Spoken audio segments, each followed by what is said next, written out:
성령이 오셨네. 성령. 예배당 추리가 다 완성이 됐습니다. 추리가 예쁘죠? 정면에 추리가 아주 예쁘죠. 지난주 우리 둔산 지역 우리 침례교 지방회 총회가 있었는데 다들 와서 보고 앞에 추리를 어떻게 만들었느냐고 아주 깜짝 놀라다. 너무나 멋있다. 또 저 뒤에는 그 추리가 있는데 거기에 사진이 붙여져 있어요. 뒤쪽이 포토존입니다. 포토존. 그래서 사진 찍어서 폴라로이드 카메라로 사진 찍어서 저기에 이렇게 하나씩 붙여놓는데 오늘 돌아가시기 전에 뒤에 포토존에 가셔서 사진을 가족들이 오신 분은 가족 사진을 이렇게 찍으셔서 가시면 저기에 추리에 예쁘게 달아놓을 거고, 그리고 연초에 또 사진을 선물로 드릴 테니까 멋있게 폼나게 사진을 찍으시고 저 추리를 여러분들의 사진으로 잘 장식하면 좋을 것 같아요. 우리 주일학교에서도 열심히 주님의 탄생을 축하하기 위해서 준비하고, 또 성가대에서도 열심히 한 달 전부터 준비하고 그러고 있는데, 여러분들도 주님의 탄생을 축하하시는 그러한 성탄이 될 수 있도록 여러분들의 마음과 뜻을 모으시면 감사하겠습니다. 오늘은 여기 본문 말씀을 중심으로 헌신의 축복이라는 제목으로 함께 은혜를 나누고자 합니다. 아마 여러분들이 송명희 시인을 알고 있을 것입니다. 태어나면서부터 뇌성마비 장애를 가지고 태어났죠. 10살이 되어서 겨우 숟가락을 손으로 쥘 수 있게 되었다. 그러면서 사춘기가 되었을 때 하나님을 원망하고 또 부모님을 원망하고, 왜 나를 이런 모습으로 또 이런 장애자로 태어나게 했느냐, 그러면서 부모를 원망하고 하나님을 원망을 했다고 합니다. 그러면서 여러 번 그러한 모습으로 세상을 살기가 싫어서 자살을 시도했지만 번번이 실패하고 말았다는 것입니다. 그러던 어느 날 17살이 되었을 때 또 마음속에 죽고 싶은 생각이 듭니다. 그런데 죽고 싶은 생각과 함께 또 어떤 생각이 마음에 들었는가 하면, 한번 하나님 앞에 따져봐야 되겠다. 왜 내가 이런 모습으로 이런 장애를 가지고 태어나야 됐으면 이렇게 살아가야 되는가, 하나님께 따져보고 싶은 그러한 마음이 들어서 하나님 앞에 원망 섞인 그러한 기도를 한 달 동안 드렸다고 합니다. 그렇게 한 달 동안 왜 하나님 나를 이렇게 만들어 놓으셨습니까? 이 모양으로 왜 만들어 놓으셨습니까? 내가 세상을 살 이유가 무엇입니까?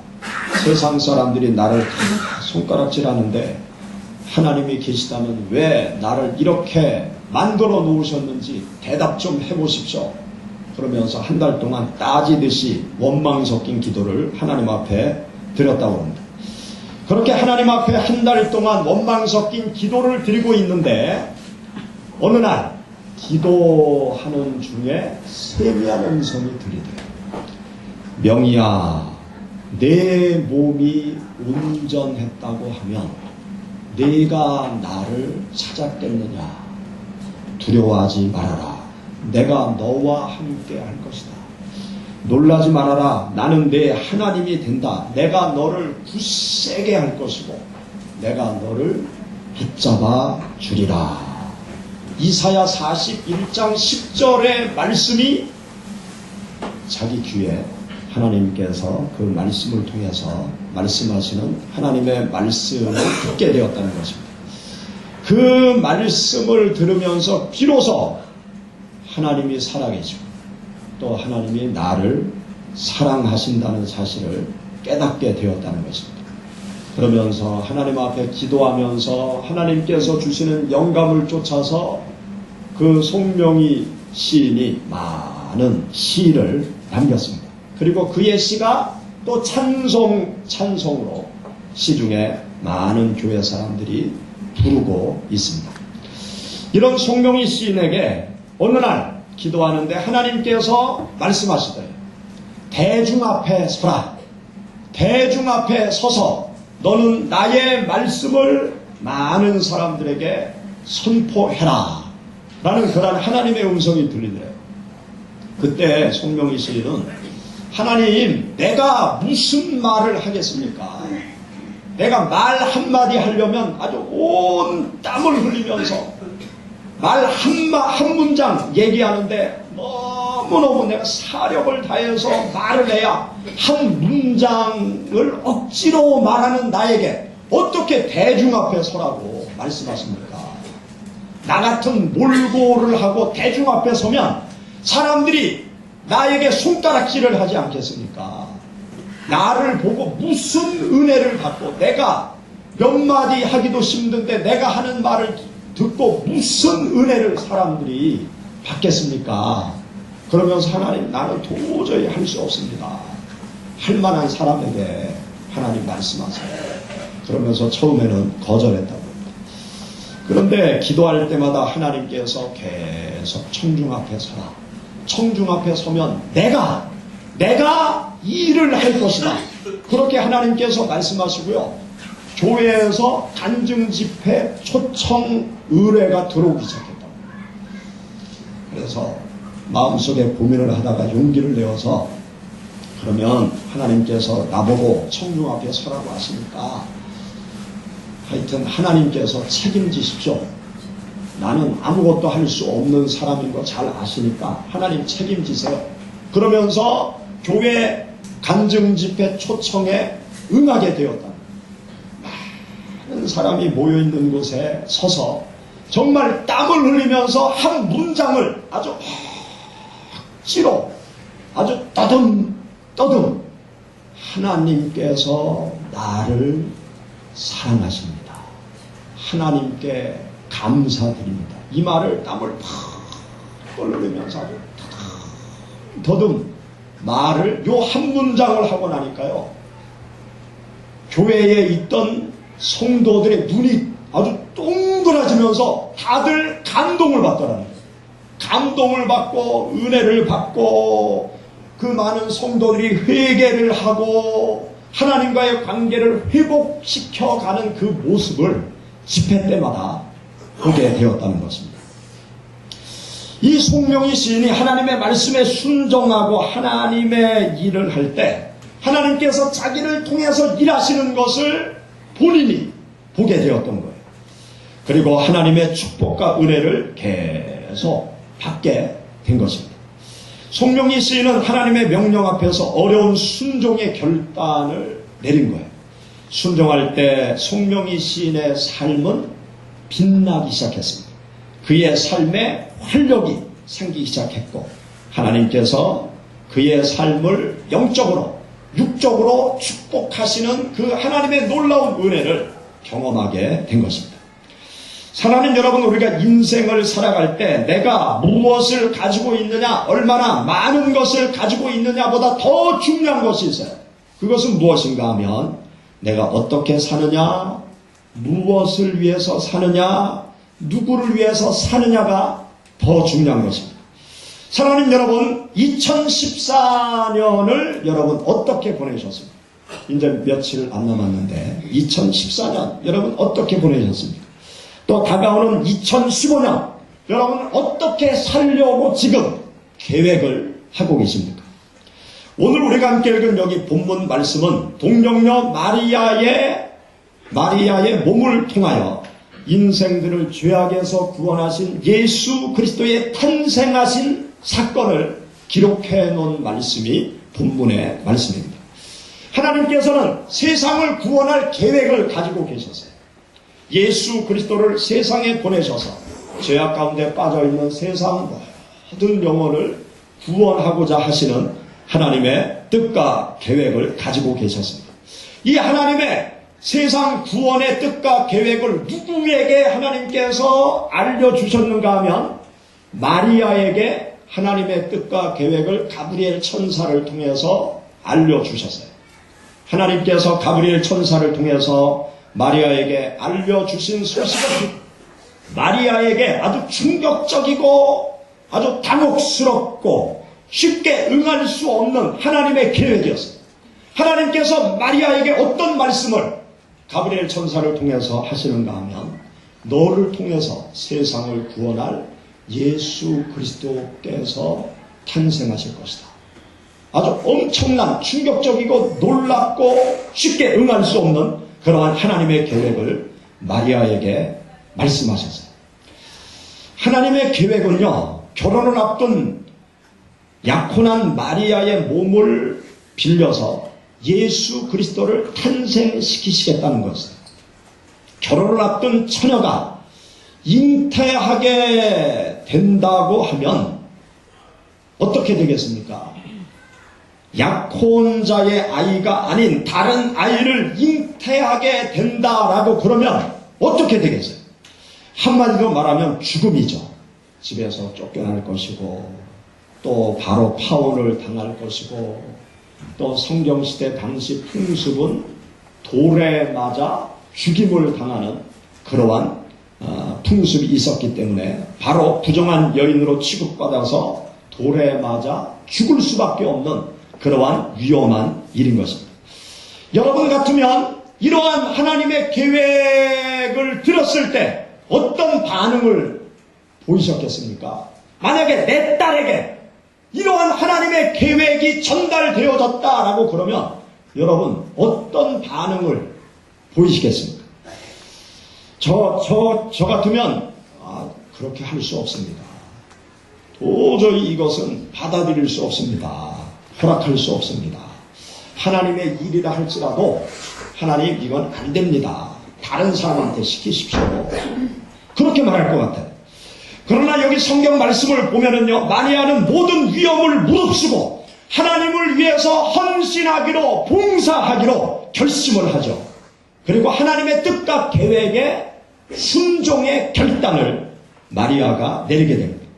그리고 하나님께 말씀드려요.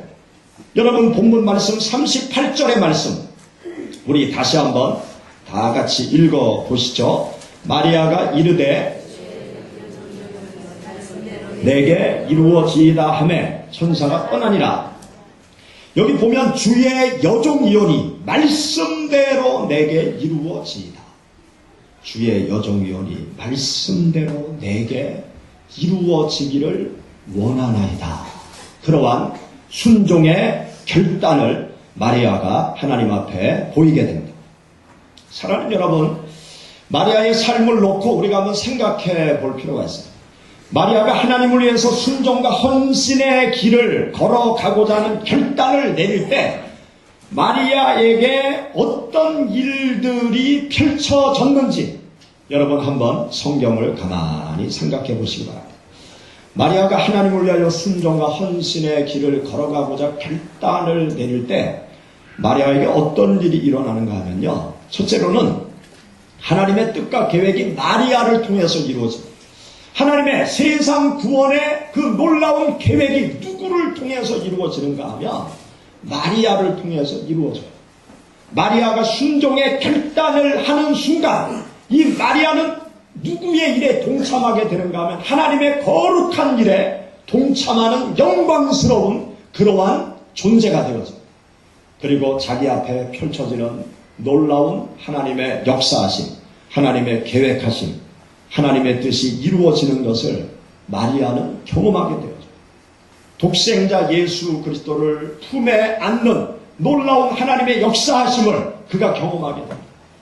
그리고 하나님께서 예수 그리스도를 통해서 세상 모든 영혼을 구원하시는 하나님의 놀라운 역사하심을 마리아는 삶을 통해서 경험하게 되어집니다. 또 마리아는 하나님을 위하여 순종과 헌신의 길을 걸어갈 때 어떤 역사하심을 경험하게 되는가 하면 하나님의 보호하심을 마리아는 경험하게 되어집니다. 그 이후 마리아의 몸이 만삭이 되어졌을 때 로마 정부가 이스라엘 백성들에게 어떤 명령을 내리는가 하면 고향 땅에 가서 다 호적을 해라. 세금을 더 많이 거두어 들이기 위해서 로마 정부가 식민지 이스라엘 백성들에게 고향에 가서 호적을 하라고 합니다. 호적을 하러 가야 될 때 마리아는 만삭의 몸이 돼요. 갈릴리 나사렛 동네에서 베들레헴 지역까지 나귀를 타고 걸어서 큰 길을 여행을 하게 되죠. 그 만삭의 몸을 이끌고 감에도 불구하고 마리아는 아무 탈 없이 베들레헴까지 가서 하나님의 보호하심 속에 귀한 독생자 예수 그리스도의 탄생을 마리아가 보게 되어지는 것이죠. 하나님께서 마리아를 보호해 주시는, 하나님께서 마리아의 발걸음을 인도해 주시는 하나님의 천사들이 마리아와 요셉과 함께 하시는 그 하나님의 놀라운 역사하심을 마리아가 경험하게 되어집니다. 하나님의 사명을 감당할 때 하나님께서 특별한 보호하심에 축복을 베풀어 주십니다. 하나님께서 특별히 하나님의 일꾼들의 삶을 인도하시는 하나님의 은혜를 하나님의 말씀에 순종하면서 하나님을 위해서 헌신하고 봉사하고 충성하는 자가 경험할 수 있는 것입니다. 영국의 허드슨 테일러라는 선교사님이 계세요. 이분이 어릴 때부터 약국을 하는 자기 부모님의 영향을 받아서 이제 청년이 되고 성인이 되어졌을 때 중국 선교사로 자원을 합니다. 그래서 영국에서 배를 타고 중국까지 가는데 대서양을 지나서 남아프리카를 지나서 인도양을 지나서 중국까지 가는데 당시 6개월 동안 배를 타고 가는 거예요. 6개월 동안 배를 타고 가다가 인도양에 와서 아주 큰 폭풍우를 만나게 돼요. 그래서 이 배가 파선할 지경에 처하게 되었습니다. 선장도 두려움에 빠지고 선원들도 두려움에 빠지고 이제는 모든 걸 포기해야 되겠다, 그런 생각을 할 때쯤 이 허드슨 테일러가 선장에게 아주 담대하게 어떤 말을 했는가 하면, 선장님 걱정하지 마십시오. 이 배는 반드시 폭풍우를 뚫고 안전하게 중국까지 갈 것입니다. 왜냐하면 내가 하나님의 대사로 영국에서 중국으로 선교를 가는 선교사인데 하나님께서 나에게 중국으로 가라고 명령하셔서 내가 중국으로 가기 위해서 이 배를 탔는데 내가 중국에 가야 되기 때문에 이 배는 절대로 파손당하지 않습니다. 담대한 마음으로 폭풍우를 계속 헤치고 나가십시오. 그렇게 얘기를 한 거예요. 정말 기적적으로 폭풍우를 뚫고 이 배가 무사히 중국까지 도착하게 되었어요. 그리고 허드슨 테일러 선교사님이 중국에서 아주 놀라운 선교의 사역을 감당하게 되었어요. 하나님께서 하나님의 일을 하는 자들에게, 하나님을 위해서 헌신하고 봉사하고 충성하는 자에게 하나님의 특별한 보호하심, 하나님의 인도하심이 있다는 사실을 여러분 믿으시기를 바랍니다. 우리가 믿는 하나님, 당신을 위해서 헌신하고 봉사하고 충성하는 자에게 특별한 보호하심과 은혜를 베풀어 주시는 하나님이세요. 또 마리아는요, 하나님의 뜻에 순종할 때 마리아에게 어떤 일이 생겼는가 하면 후세에 길이 찬사를 받는 하나님의 인물이 되었어요. 여러분, 마리아라는 사람이 하나님의 뜻에 순종하지 아니했다라고 그러면 마리아의 삶이 어땠을까요? 평범한 삶으로 끝났을 거예요. 그 남편은 일찍 세상을 떠났어요. 그러면 홀로 자식들을 키우면서 어렵게 한평생 살아가는 것으로 다 끝났을 거예요. 그런데 하나님의 뜻과 계획을 받아들이기로 결심하고 어려운 상황을 다 뒤로하고 무조건 내 생명 바쳐서 하나님의 뜻을 내가 받들겠습니다. 내가 죽는 한이 있어도 내가 하나님의 뜻을 받들겠습니다. 그렇게 결단을 내릴 때 마리아의 삶은 달라지기 시작했어요. 우리들이 기억하는 위대한 하나님의 사람이 되었어요. 주님 오시는 그날까지 마리아의 이름은 모든 사람들의, 그리스도인들의 머릿속에 기억되어지고 그는 찬란히 빛나는 인물이 되어진 것입니다. 사랑 여러분, 하나님을 위해서 헌신, 봉사, 충성하는 것을 여러분들 부담스럽게 생각하지 마세요. 하나님을 위해서 헌신하고 봉사하고 충성하는 그 기회를 놓치지 마세요. 하나님을 위해서 헌신하고 봉사하고 충성하는 것은 하나님의 영광을 위한 길이요, 또 나에게 놀라운 축복이 된다는 사실을 여러분 잊지 마시기를 바랍니다. 여러분 한번 가만히 생각해 보세요. 우리가 세상 살 때 내가 직장 생활을 하는데 직장에서 나에게 일을 맡겨요. 직장에서 특별한 일을 나에게 맡긴단 말이에요. 그러면 직장 다니시는 분들, 나에게 특별한 일을 맡기면 좋습니까? 싫습니까?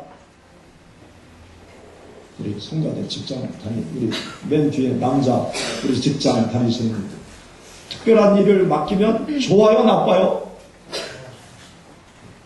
왜 나한테 특별한 일을 맡기나? 나한테 왜 중요한 일을 맡기나? 기분 나빠하는 사람은요, 직장 그만둬요. 직장 생활을 할 필요가 없어요. 저 같으면 할렐루야! 와, 그럼 좋은 프로젝트, 중요한 일을 나한테 맡기네. 할렐루야. 너무너무 좋아할 것 같아요. 얼마나 영광입니까? 내가 특별히 뽑혔으니까 얼마나 영광스러운 거예요. 또 중요한 일을 맡으면, 국가에서 중요한 일을 맡기고 회사에서 중요한 일을 맡기면 그냥 일만 맡기나요? 거기에 상응하는 대가도 더 많이 준단 말이죠. 그리고 그 일을 잘 하고 나면 또 상도 줘요. 승진도 시켜줘요. 여러분 가만히 생각해 보세요. 세상에서 일을 나한테 자꾸 맡긴다, 나한테 뭐를 해달라고 그런다, 중요한 일을 자꾸 부탁한다, 그러면 기분 좋은 거예요. 근데 왜 하나님의 일은 그렇게 생각하지 않습니까? 아니, 하나님께서 이 일을 좀 하라고 말씀하시면 할렐루야 그러면서 내가 기쁘게 주님의 일을 하겠습니다, 그렇게 반응을 하셔야죠. 아멘? 아이고, 나 못해요. 바빠요. 죄송한 얘기인데요, 나 못해요, 바빠요, 그러는 분요, 살기를 포기하는 거예요. 죄송합니다. 하나님 앞에서 나 하나님의 일 못해요, 안 해요, 나는 할 수 없어요, 자꾸 그러는 거는요, 나 데려가세요. 그 말과 똑같아요. 아니, 사는 이유가 무엇입니까? 우리가 일하기 위해서 사는 거 아니에요. 하나님의 백성으로 산다는 것이 무엇입니까? 하나님의 일을 하는 것 아닙니까? 하나님께서 나에게 일을 맡기시면 할렐루야 기뻐하면서 감사하면서 하나님의 일을 동참하면 하나님께서 여러분들에게 특별한 복을 주십니다. 로마서 6장 11절부터 13절 말씀 가운데 보면 하나님께서 우리에게 중요한 말씀을 하세요. 여러분 한번 찾아보시죠. 로마서 6장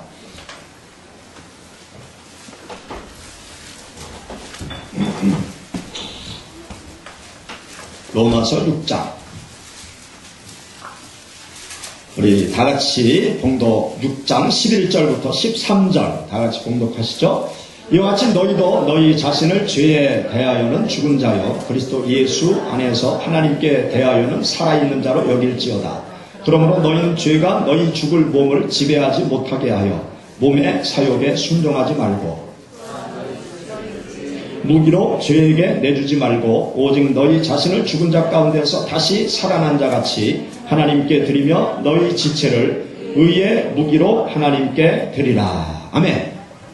여기 말씀에 보면 나의 지체를 불의의 무기로 죄에게 내어주지 말고 의의 무기로 하나님께 드려라, 그렇게 말씀합니다.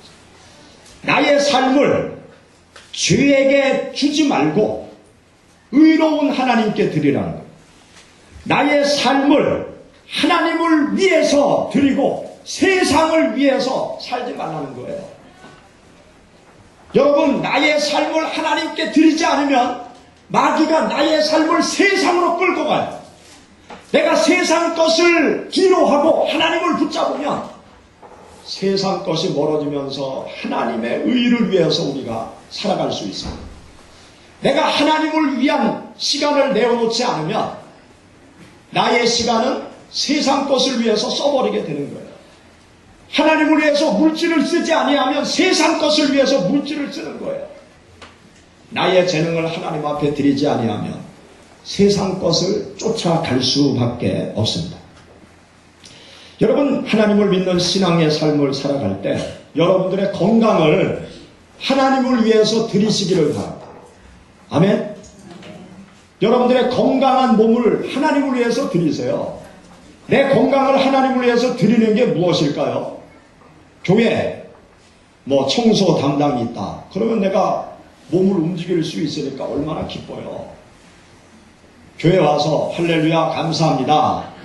교회 성도들을 위해서 내가 청소를 합니다. 그러면서 기쁘게 청소를 하는 건 나의 건강을 하나님께 드리는 거죠. 또 교회에서 여러 가지 일이 있다. 그러면 내가 건강하니까 얼마나 감사합니까? 하나님, 내가 움직일 수 있으니까 감사하네요. 내가 식사 준비하는데 열심히 참여합니다. 할렐루야. 이 음식 먹고 많은 사람들 건강하게 해주세요.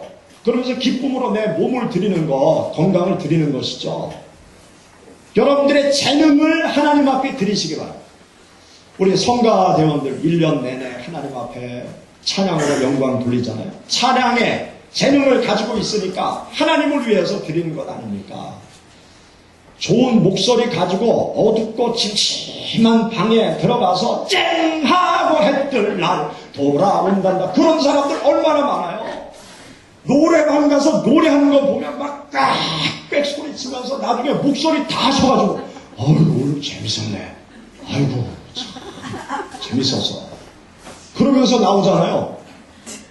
그런데 하나님 앞에 나와서 목소리 다해서 목청 터지도록 찬양하는 것 얼마나 귀한 일입니까? 얼마나 하나님을 높이고 많은 성도에게 은혜를 끼치고 내가 또 찬양을 부르는 중에 은혜를 흠뻑 받는 일 얼마나 좋은 일입니까?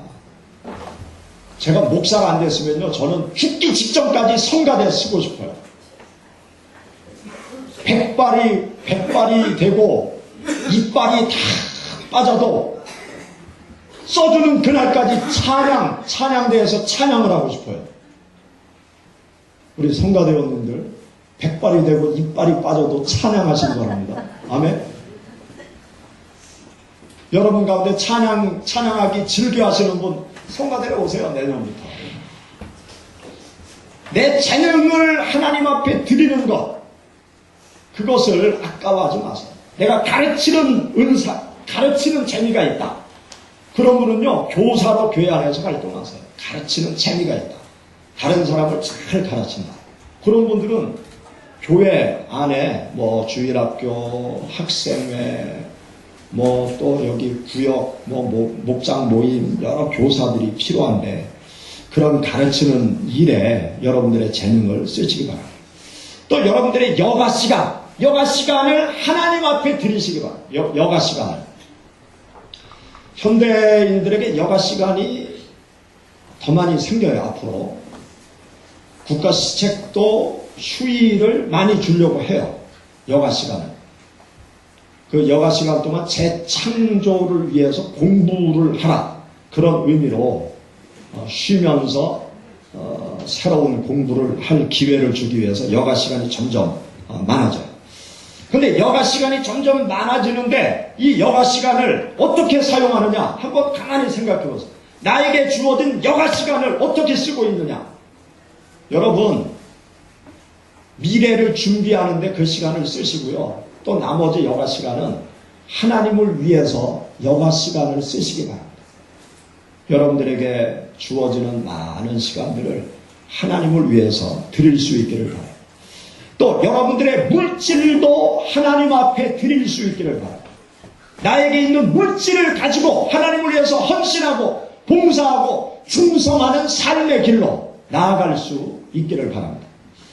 하나님의 일은 내 것을 들여서 헌신하는 거예요. 내 것을 들여서 시간을 드리고 물질을 드리고 건강을 드리고 재능을 드리고 나의 삶을 드리면서 하나님을 위해서 헌신하고 봉사할 때 하나님께서 채워주시고 하나님께서 부어주시고 차고 넘치게 해주시는 그 은혜를 우리의 삶 속에서 체험할 수 있습니다. 여러분 성경 말씀을 보세요. 성경 말씀을 보면 하나님의 특별한 인도하심과 하나님의 특별한 축복을 받은 인물들은 다 하나님 앞에 자신을 드린 사람들, 기꺼이 자신의 삶을 하나님 앞에 드린 사람들이 하나님의 특별한 인도하심과 특별한 축복의 세계로 나아갔던 것을 알 수 있습니다. 요즘 영화관에서 엑소더스라는 영화를 하고 있는데요. 출애굽기를 배경으로 한 그런 영화인데 모세의 삶, 모세의 그 삶, 왕궁에서의 40년의 삶을 또 광야 40년의 삶을 그 영화가 아주 이해하기 좋게 잘 설명을 합니다. 그 배경 설명이 거의 성서적으로 틀리지 않은 것 같아요. 그 왕궁에서의 40년 생활, 또 광야에서의 40년 생활, 그 40년의 삶이 묘사되고 있는데 성경에 보면 모세가 그 애굽의 군인 한 명을 죽여서 그것 때문에 광야로 도망을 가잖아요. 그런데 우리가 상식적으로 가만히 생각하면 애굽의 왕자인데 공주의 딸인데 뭐 한 사람 죽였다고 그것 때문에 도망갈 일이 되겠습니까? 뭐 그거 그냥 무마시킬 수 있잖아요. 그런데 그것 때문에 도망을 갑니다. 거기는 정치적인 이 세력 갈등이 있었던 거예요. 바로의 아들과 공주의 아들이 된 이 모세와 보이지 않는 이 갈등이 있었어요. 그래서 그 갈등 속에서 모세가 빌미를 잡힌 거죠. 그래서 광야로 도망을 갈 수밖에 없어요. 유배를 갈 수밖에 없어요. 그래서 광야에 가서 40년 목동 생활을 하죠. 목동 생활을 하다가 시내 산에 불로 임하신 하나님을 만나게 돼요. 불로 임하신 하나님께서 모세에게 말씀하시죠. 애굽에 가서 내 백성을 건져내라. 내 백성을 가나안 땅으로 이끌어내라. 하나님께서 말씀하세요. 그때요 모세는 못합니다. 내가 어떻게 왕궁으로 돌아갑니까? 내가 왕궁으로 돌아가는 그 시간은 내가 죽는 날입니다. 나는 돌아갈 수 없습니다. 그래요. 하나님께서 계속 말씀하세요. 돌아가라. 가서 내 백성을 애굽에서 건져내라. 하나님 나는 아무 능력이 없어요. 하나님 나는 말도 못하는 사람이에요. 이 광야에서 양들만 치고 침묵하면서 40년을 살았는데 내가 무슨 언변이 있겠습니까? 또 내가 이스라엘 백성들 앞에 나가선들 나를 믿을 사람이 세상에 어디 있겠습니까? 나는 할 수 없습니다. 보낼 만한 사람을 보내세요. 모세가 거부하죠. 그때마다 하나님께서 계속 말씀해서 가라! 내가 너와 함께 하겠다. 지팡이를 던져라. 뱀이 돼. 다시 잡아라. 그랬더니 지팡이가 너의 손을 품에 넣어봐라. 넣었다 꺼내니까 문둥병이 바래. 다시 넣어라. 그러니까 손이 깨끗해지는 거예요. 나의 능력이 너와 함께니까 가라. 하나님이 계속 말씀하세요. 모세는 마지막에 할 수 없이 순종하기로 결심해요. 왜냐하면 죽을 것 같으니까. 계속 거절하고 못 가겠다고 그러니까 하나님께서 뭐 화를 내시고 잘못하면 죽을 것 같으니까 할 수 없이 모세는 하나님 앞에 항복하고 가겠다고 이야기를 해요. 여러분 할 수 없이 순종한 모세, 그 모세의 삶이 달라지기 시작했어요. 모세의 삶이 빛나기 시작한 시점이 언제인가 하면 하나님의 말씀에 순종한 그때부터 모세의 삶이 달라지고 모세의 삶이 빛나기 시작했고 이스라엘 역사의 위대한 지도자가 되어진 사람이 모세였습니다. 여러분 생각해 보세요. 모세가 순종하지 않았다라고 그러면 모세의 삶은 광야 40년으로 끝났어요. 목동으로 그냥 끝나버리고 말았어요. 도망자의 삶으로 끝나버리고 말았어요. 그러나 모세가 억지로라도 하나님의 말씀에 순종해서 애굽으로 내려가서 이스라엘 백성들을 구출하고자 하는 일을 할 때 모세는 위대한 하나님의 사람이 될 수 있었던 것입니다. 세계적으로 유명한 조각품 중에 로댕의 생각하는 사람이라는 작품이 있어요. 다 아시죠? 로댕의 생각하는 사람. 어느 날 로댕이 제자들과 길을 걸어갔어요. 길을 걸어가다가 로댕의 눈에 한 못생긴 돌이 하나 보였어요. 그래서 저 돌을 가지고 가자. 그랬더니 제자들은 아우 저 쓸모없는 돌 뭐합니까? 아니다. 저걸 가지고 가자.